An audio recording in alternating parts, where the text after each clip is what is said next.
வணக்கம். அடிக்கடி பௌத்திரத்தை பற்றி தான் நிறைய பேர் கேட்குறீங்க. ஏன்னா பௌத்திரத்துக்கு நிறையா மருந்துகள் நாங்கள் பதிவு பண்ணி வச்சுருக்குறோம். அதாவது பாதுகாப்பாக சாப்பிடக்கூடிய, எளிமையாக கிடைக்கக்கூடிய வலிமையான மருந்துகள்லாம் பதிவு பண்ணியிருக்கிறோம்.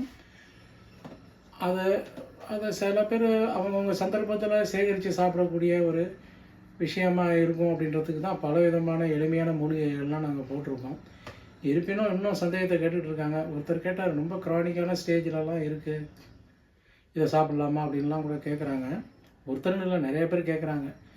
இந்த பௌத்திரத்தில் க்ரானிக் அப்படின்றது எதை பொறுத்ததுன்னா, இந்த வைரஸோடைய தீவிரத்தை பொறுத்து தான் இருக்குது. ஏன்னா இது எப்படின்னா, சில பேருக்கு ஒரு சாதாரணமாக பார்த்திங்கன்னா 1 o'clock 2 o'clockல ஏதாவது ஒரு இந்த கட்டி, இந்த வைரல் கட்டி ஏதாவது ஒரு பிரச்சனை பண்ணணும், அதை கூட பௌத்திரம்னு சொல்லிக்கிட்டு இருக்கிறாங்க. ஆனால் அது ஒரு வைரல் ஆப்சஸாக தான் பார்க்க முடியுமே ஒழிய, ஆனால் முழு பௌத்திரன்றது ரொம்ப பயங்கரமாக இருக்கும். அதாவது பார்த்திங்கன்னா வருஷக்கணக்காக உள்ளுக்குள்ளேயே இருந்து குடைஞ்சிக்கிட்டு பலவிதமான ட்ராக்குகளை உற்பத்தி பண்ணி, அந்த உள்ளுக்குள்ளே பார்த்திங்கன்னா புதிய தசைகளே வளராமல், சதை வளராமல் ஒரு போலாவே உள்ளுக்குள்ளே இருக்கும். எப்போ பார்த்தாலும் நீர் வடிஞ்சிக்கிட்டே இருக்கும்.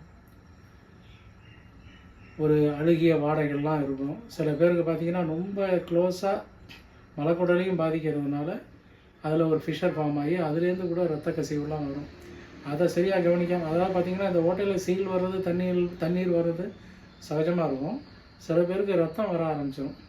அப்படி ரத்தம் வர ஆரம்பிச்சதுன்னா அது நிச்சயம் கண்டிப்பாக மலக்குடலை ஒட்டி ஒரு ஃபிஷர் ஃபார்ம் ஆகிருக்குன்றது தான் அதுக்கு அர்த்தமே. அந்த மாதிரி நிலையிலலாம் அதை சரியாக கவனிக்காமல் விட்டோம்னா மலக்குடலே பஞ்சர் ஆகிற அளவுக்கு ஒரு மோசமான விளைவுகள்லாம் ஏற்படுத்தும். அந்த மாதிரி ஸ்டேஜிலலாம் ரொம்ப பார்த்திங்கன்னா அடிக்கடி இந்த இன்ஃபெக்ஷன் அதிகமாகிட்டே இருக்கும். ஜுரம் வரும், பசியின்மை, இந்த மாதிரி நிறைய விஷயங்கள்லாம் வரும். சில பேருக்கு ஹெட்டேக்லாம் கூட வரும், சில பேருக்கு டிசென்ட்ரிலாம் வரும். எப்படியோ அது உடல் ஒரு அடையாளத்தை காட்ட ஆரம்பித்தாங்க. இது இந்த பௌத்தத்தோடைய விஷயங்கள் உடலுக்கு உடல் நிறைய மாறி, அதாவது நிறைய விஷயங்கள் இதில் இருக்குது. உடலுக்கு உடல் ஒரு விதமாக பண்ணோம்.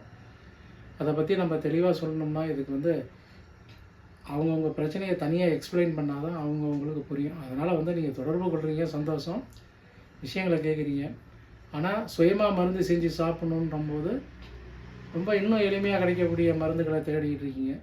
இதுக்கு மேலே எளிமையாக எப்படி சொல்கிறதுன்னு தெரியல. இருந்தாலும் நாங்கள் பதிவு பண்ணிட்டு தான் இருக்கோம். ஏன்னா சித்த மருத்துவத்தில் தான் இதுக்கு சரியான ஒரு மருந்து கூட இருக்குது.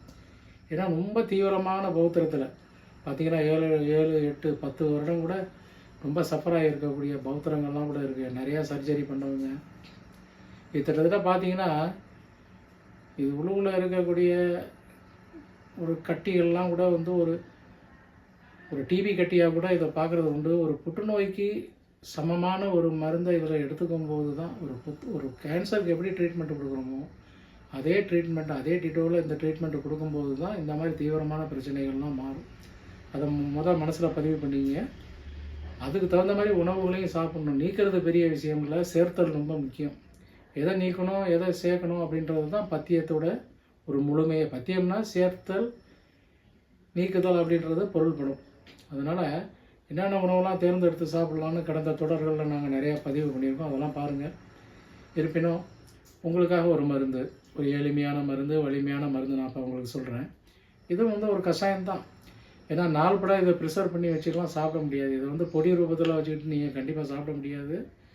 ஏன்னா பொடி ரூபத்தில் மருந்தை வச்சுட்டு சாப்பிட்ணும்னா அதுக்கு ஒரு பக்குவங்கள்லாம் தெரியணும், அதாவது கைமுறைகள்லாம் தெரியணும். அப்போ தான் அதெல்லாம் பொடி பண்ணி ஸ்டோரேஜ் பண்ணி சாப்பிட முடியும். இப்போ இந்த கஷாயத்தை பார்ப்போம். இது எப்படின்னா, வேப்ப மரத்து பட்டை. இந்த வேப்ப மரத்து பட்டை பார்க்க பார்த்தீங்கன்னா மேலே இருக்கிற புரணிகள்லாம், அதாவது சிலாம்பாக இருக்கும், அதெல்லாம் நீக்கிட்டு உள்ளுக்குள்ளே ஒரு சிவப்பு நிறமாக ஒரு சதை பகுதி இருக்கும். அந்த மாதிரி அந்த வேப்பம் பட்டையை எடுத்துக்கங்க. அந்த புதிய பட்டைகளை நீங்கள் பார்த்தீங்கன்னா நீங்கள் பச்சையாக இருக்கும்போதே அதை அதை சிதைச்சி கொஞ்சம் மென்மையான துகளாக்கி, அதாவது ரொம்ப போட்டு நசுக்கி சத்தெல்லாம் எடுத்துடாதீங்க. சாதாரணமாக இரும்பு படாமல் எடுத்துக்கங்க. ஒரு கல்லால் அப்படியே கொஞ்சம் கொஞ்சமாக நசுக்கி அதை பிச்சு நிறையா சேகரித்து வச்சுக்கிங்க. அதேமாதிரி பார்த்தீங்கன்னா புங்க மரம் பார்த்திங்கன்னா அது உங்களுக்கு பெரிய மரம், அதாவது பெரிய மரத்து பட்டை தான் கொஞ்சம் நல்லாயிருக்கும். அதாவது முதிர்ச்சி அடைஞ்ச நாள்பட்ட மரம்னா அது நல்லாயிருக்கும். அந்த மாதிரி பட்டைகளையும் நீங்கள் சேகரித்து வச்சுக்கிங்க. அதாவது நடுத்தண்டில் ஒரு வைரம் பாஞ்சிருக்கும். அதை மட்டும் சீவி எடுத்துகிட்டு அந்த கனமாக சோத்து பகுதியை, அதாவது சோற்று பகுதின்னு சொல்கிறது, அந்த மாதிரி பகுதிகளை சிறு சிறு துண்டுகளாக வெட்டி அதையும் நீங்கள் காய போட்டு வச்சுக்கோங்க. இதாவது வேப்பம் பட்டையோட சோறு, புங்கம் பட்டையோட சோறு, இது எல்லாமே நல்லா காய போட்டு வச்சுக்கோங்க.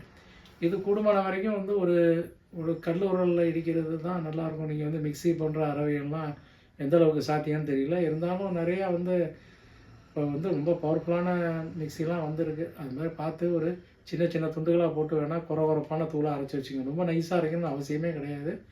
ஒரு குறப்பாக இருந்தால் போதுமானது. அதாவது வந்து கஷாயம் போட்டால் சத்து இறங்குற மாதிரி பார்த்துங்க, அது போதுமானது. இதை ரெண்டையும் உள்ளுக்குள்ள தண்ணி சத்துக்கள்லாம் இருந்ததுன்னா நீங்கள் மூடி வச்சுருந்தீங்கன்னா சீக்கிரம் ஃபங்கல் ஃபார்ம் ஆகிடும். அதனால் வந்து ஒரு அகலமான ஒரு காற்றோட்டமான ஒரு டப்பாவில் மேலே ஒரு துணியை போட்டு மூடி கட்டி வச்சுக்கோங்க. ஏன்னா நீங்கள் டெய்லி இந்த கஷாயம் போடுறதுனால அப்பப்போ திறக்கிறதுனால இது வந்து ஒரு காற்றோட்டமாக இருக்கிறதுனால சீக்கிரம் கெட்டு போகாது. அந்த மாதிரி ஸ்டோரேஜ் பண்ணி வச்சுக்கிங்க. அடுத்து இதில் வந்து ஒரு இலை ஒன்று சேர்க்கணும். இது நித்திய கல்யாணி இலை. இது வந்து எல்லாருக்கும் தெரிஞ்சது தான். நித்திய கல்யாணின்றது ரொம்ப சர்ப்ளஸாக எல்லா இடங்கள்லையும் தன்னிச்சையாக முளைக்கக்கூடிய ஒரு தாவரம். நிறைய பேர் இதை வந்து ஆர்னமெண்ட் பிளான்ட்டாக கூட யூஸ் பண்ணுறாங்க. இதில் வந்து ஒரு வயலட் கலர் பூக்கக்கூடிய, அதாவது சிவப்பு நிறம்னு சொல்லக்கூடிய அந்த செடியை தான் இதில் எடுத்து உபயோகப்படுத்தணும். ஏன்னா இந்த நித்திய கல்யாணியில் வந்து அதிலே வந்து பார்த்திங்கன்னா ஒரு ஆல்பான் ஒரு வெள்ளைப்பூ ஒன்று பூக்கும், அது கூட சேர்த்துக்கலாம். அது வெண்மையிலே இன்னொரு வெண்மை பூ ஒன்று இருக்கும், ரொம்ப சின்ன பூவாக இருக்கும். அது ரொம்ப டாக்ஸின் பிளான்ட்டு. அது வந்து நிறையா ஃபாரஸ்ட்டில் தான் அதிகமாக இருக்கும். ஆர்னமெண்ட் பிளான்ட்டோ இல்லை டவுன்கள்லாம் அதிகமாக பார்க்க முடியாது. அது காடுகளில் தான் இருக்கும். ஏன்னா இது வந்து எப்படின்னா, இந்த இலைய பச்சையாக இருக்கும்போதே எடுத்துடணும். நீங்கள் இந்த கஷாயம் போடும்போது இந்த பச்சை இலை போடணும், அதுதான் ரொம்ப முக்கியம். இதை வந்து சிதைச்சி தான் போடணுன்னு அவசியம் இல்லை. அப்படியே நீங்கள் முழுசாக அப்படியே சும்மா 1-2 அப்படியே பிச்சியோ இல்லை நசுக்கியோ போட்டால், இல்லை கட் பண்ணி கூட போட்டுக்கலாம். ரொம்ப அப்படியே குறைவாக அதை அரைக்கணும் அப்படின்லாம் அவசியம் கிடையாது. இது வந்து இப்படி துகள்களாக நெருக்கப்பட்ட இந்த நித்திய கல்யாணி இலை வந்து ஒரு கைப்பிடி. இந்த பட்டைகள் வந்து பார்த்திங்கன்னா கொஞ்சம் குறவரப்பான தூளாக இருந்தால் ஒரு 4 ஸ்பூனு, இதில் ஒரு 4 ஸ்பூனு ஒரு பாத்திரத்தில் போட்டு ஒரு 7-8 டம்ளர் தண்ணியை ஊற்றி முதல் நாள் ராத்திரியே ஊற வச்சுருங்க. காலம்பரை எடுத்து அடுப்பில் வச்சு சின்ன ஸ்லிம்மில் அப்படியே காய்ச்சிங்க. நல்லா காய்ச்சிட்டு வரும்போது 1க்கு அரையாக, அதாவது ஒரு 6 டம்ளர் ஊற்றுனீங்கன்னா 3 டம்ளர் வர மாதிரி கஷாயம் போட்டு வச்சுக்கிங்க. இது அப்படியே இருக்கட்டும், ஒன்றும் வடிகட்ட வேணாம். அப்பப்போ சூடு பண்ணணுன்னு அவசியம் இல்லை. இப்போ சூடு பண்ணி இறக்குனதோடு வச்சுக்கிங்க. ஒரு டீ வடிகட்டியில் வடிகட்டி காலம்பரை 1 டம்ளர் வெறும் வயிற்றில் சாப்பிடுங்க. நீங்கள் அந்த கஷாயத்தை எடுக்கும்போது ஒரு கலக்கி விட்டுட்டு அதுக்கப்புறம் வடிகட்டுறது தான் கரெக்டு. அந்த மாதிரி 1 டம்ளர் வெறும் வயிற்றிலே சாப்பிட்ருங்க. அதாவது சாப்பாட்டுக்கு முன்னாடியே ஒரு மணி நேரத்துக்கு முன்னாடியே சாப்பிட்ருங்க. அப்புறம் சாயங்காலம் பார்த்திங்கன்னா இந்த 4 to 5க்குள்ளே 1 டம்ளர் சாப்பிட்ருங்க. நைட்டு வந்து ஒரு 7 to 7:30 8 மணிக்குள்ளே 1 டம்ளர் சாப்பிட்ருங்க. 1 மணி வரைக்கும் ஆகாரத்துக்கு முன்னாடி 1 மணி நேரத்துக்கு முன்னாடி சாப்பிட்ணும். அதுதான். ஒரு நாளைக்கு 3 நேரமும் குடிக்கலாம், இல்லை 4 நேரம் அப்படின்னு சொல்லி இந்த மதிய வேலையில் ஒரு 12 மணி போல் கூட குடிக்கலாம். இப்படி தொடர்ந்து சாப்பிட்டுட்டே வந்தீங்கன்னா, இது வந்து பார்த்திங்கன்னா இது பௌத்திரத்துக்கு மட்டும் இல்லை, இது ஒரு நல்ல ஒரு ஆன்டி கேன்சர் ஒரு கஷாயம் கூட சொல்லலாம். ரொம்ப அற்புதமாக வேலை செய்யுங்க. இந்த கஷாயத்தை நீங்கள் வந்து தொடர்ந்து சாப்பிட்டா நல்ல ரிசல்ட் இருக்கும். இது கொஞ்சம் உஷ்ணம் கொடுக்கக்கூடியது. அதனால் இது வந்து என்னென்னா, ஒரு 5 நாள் சாப்பிடுங்க, 2 நாள் ரெஸ்ட் விட்டுருங்க, அப்புறம் 5 நாள் சாப்பிடுங்க, ரெஸ்ட் விடுங்க. இப்படி தொடர்ந்து இந்த கஷாயத்தை அப்பப்போ ஃப்ரெஷ்ஷாக யூஸ் பண்ணி சாப்பிடணும். இல்லை 1 நாள் to 1 நாள் கஷாயம் போட்டு குடிக்கலாம். ஆனால் ஒரு நாளைக்கு 4 வேளை 3 வேளை சாப்பிட்றது ரொம்ப அவசியம். 1 டம்ளர் சாப்பிட்டுட்டேன் அப்புறம் மறந்து போச்சு அப்படின்லாம் வேஸ்ட் பண்ணிடாதீங்க. இந்த கஷாயத்தோட வன்மை நேரமும் அப்படி பார்த்தீங்கன்னா ஒரு 2 நாளைக்கு கூட இந்த கஷாயம் வச்சுக்கலாம். ஒன்றும் உடனே கெட்டு போகாது. இதில் ஒன்றும் மிளகு, உப்பு இந்த மாதிரி எதுவுமே சேர்க்க வேண்டாம், மஞ்சள் பொடி எதுவுமே சேர்க்க வேண்டாம். இந்த 3 சரக்கு: புதிய இலைகள், நித்திய கல்யாணி இலை, இந்த பட்டை, அவ்வளோதான். இந்த 2 பட்டைங்க, இதை மட்டும் சேர்த்தா போதுமானது இந்த கஷாயத்துக்கு. தொடர்ந்து சாப்பிடுங்க, நல்ல ரிசல்ட் கிடைக்கும். அதில் ஒன்றும் மாற்றமே கிடையாது.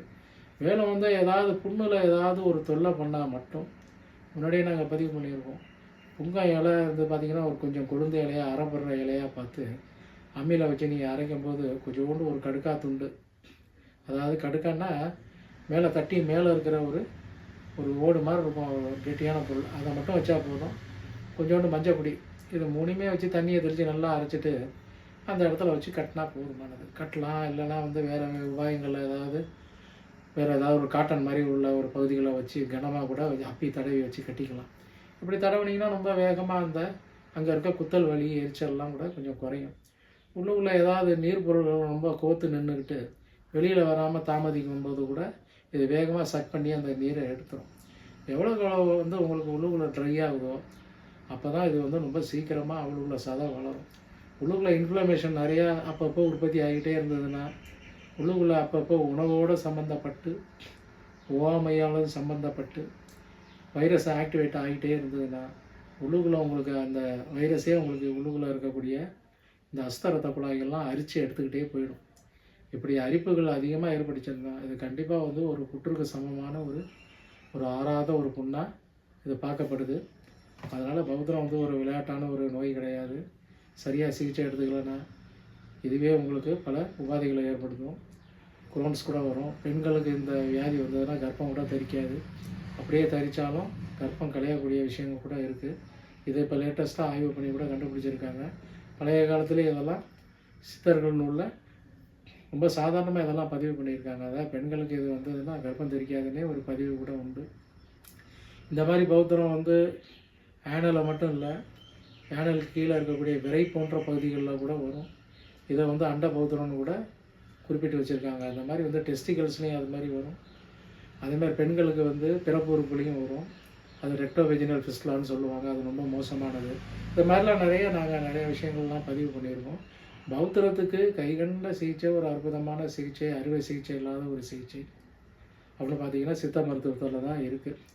மாறாக இந்த ரண சிகிச்சைகள் அப்படின்ற ஒரு பிரிவில் நூல் வச்சு கட்டுறது, காரம் வச்சு கட்டுறது, இல்லை ஆப்ரேஷனுக்கே உட்படுறது, இது போன்ற விஷயங்கள்லாம் ஒரு தற்காலிக பலன் அளிக்கக்கூடிய ஒரு விஷயமாக அனுபவத்தில் நிச்சயம் பண்ணியிருக்கு. அதனால் இதெல்லாம் பண்ணிக்கிட்டவங்க கூட எங்கள்கிட்ட நோக்கி வராங்க. நிறைய பேர் பேசுகிறாங்க. செவி வழி செய்தியாக சில அட்வைஸ்லாம் கேட்டு மருந்து சாப்பிட்டு சௌரியமாகவும் இருக்கிறாங்க. அதனால் நீங்கள் வந்து பயப்படாமல் சித்த மருத்துவத்தை நாடி சரியான மருந்தை தேர்ந்தெடுத்து சாப்பிடும்போது நல்ல ரிசல்ட் கிடைக்கும்.